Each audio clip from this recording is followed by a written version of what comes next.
You know, we're in that funny situation. It's like, certainly on gameplay content, it's going to take a while for people to come back to WoW. Rightly so. Yeah. It's like whenever I look at, you know, some of the video content we've done lately, you can sort of see, like, unless this has a turbo broad audience, it will not do well. Because people aren't there. Like, even the gearing guide, you know, after 8 days is only at 112k. It's like, these are low-ass numbers compared to, like, what's normal for WoW, even in Shadowlands. But, I mean, so much of that's just because of the way that the damage was done. And I think the game is so much better now that these numbers are bound to turn around, right? I think it's bound to, like, within the next expansion, kind of get back up there, because they really are putting in the work and the content really is good.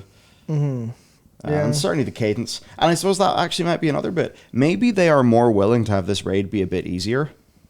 Because they're not trying to keep people trapped. Yeah, in content. It's like Castle Nathria had to last until the 30th of June. And it didn't. You know, Vault of the Incarnates had to last until like early-ish May.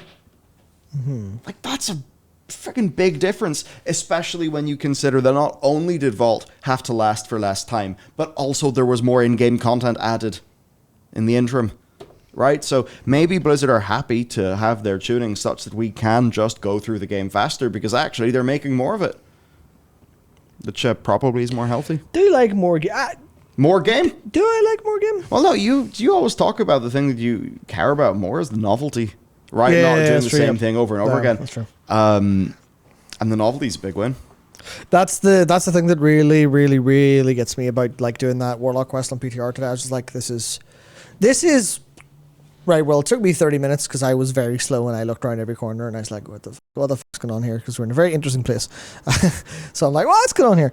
But that was still like 30 minutes of content. But it was like, you could say, well, you could have done, like, you know, you could just go do Mythic Plus for 8 hours.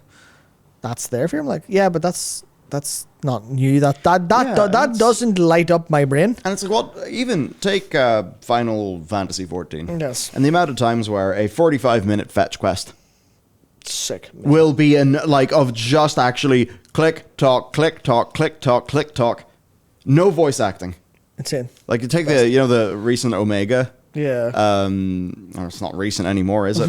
The Omega follow-up quest that shipped in, like, the first major patch of 6.1. Yeah, that shipped in 6.1. Like, that was just an hour of clicking and talking, but it was well written and it was good. Peak, yeah. Yeah, it was peak. Yeah. And it's like, WoW's got more of that shit now. You think about, put it this way: there's so many things to do in the game. Mela Mela Hyman. Yeah, Mela Hyman's just fucking standing there. I haven't done the big quest, yeah. Yeah. The human heritage armor. I have to do that. So good, man. I want to see, can I, on my priest, mix in any of that human heritage armor with the, if any of that could be mixed and matched with the new priest tier, because there are the red colorations. I'm wondering if you could make something look really gnarly. Point being, though, that's a lot of content that to WoW players sometimes isn't thought of as content, but it's interesting that in some other MMOs, stuff like that is like the thing that people will talk about for a while because they're really excited. I think that's where we haven't cultivated the audience, I suppose. Yeah, well, I think that's where for 14 specifically, it's because it's the closer to the JRPG side of things. Yes. Where you play a Western RPG and someone's like, "Where's all my combat?" And you play a JRPG and someone goes, "Where's all my character dialogue?"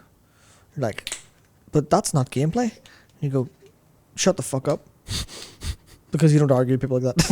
Yeah. You don't argue with people like you go, no, that's not how it is.